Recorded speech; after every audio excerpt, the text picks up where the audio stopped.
Hey guys, Chris from Fourth Shift Fitness, and today I'm coming to you as I'm preparing for the seminar I'm putting on about nutritional guidelines. And I put the title slide up there, SOG, not SOP, because we're establishing guidelines and a strategic course of action, not necessarily specific meal plans and eat this now and eat this much of that. And so it's a much easier thing to deliver because our job is so dynamic that if you have a very restrictive, exact, measured out, portioned, timed meal plan, it's likely that you're going to fail because it's going to be impossible to adhere to.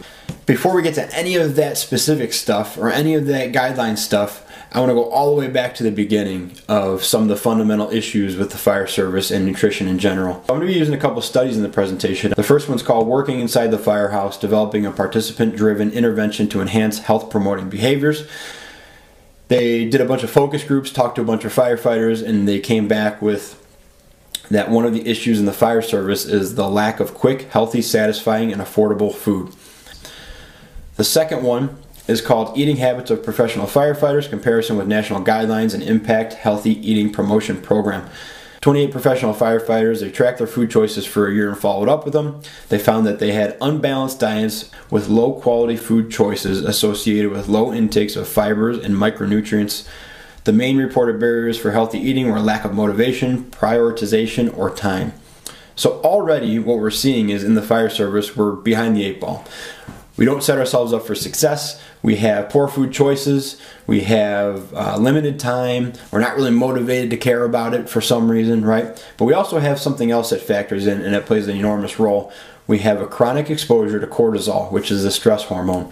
And this is something that as firefighters and first responders, we have a much higher exposure to and a much higher reaction to than the general public because of the situations we're in. Now, cortisol can do some good things for you. However, it also, let me pull up this study, increases the consumption of foods enriched in fat and sugar. It can be predicted that cortisol responsiveness may be used as a marker to identify individuals who are at risk of weight gain and subsequent obesity. So let's say you don't work as a firefighter and you have a high reaction or high responsiveness rate to cortisol, you already have the predisposition to be overweight. Add that in with the poor environment we've already talked about, and now we have a problem from both ends.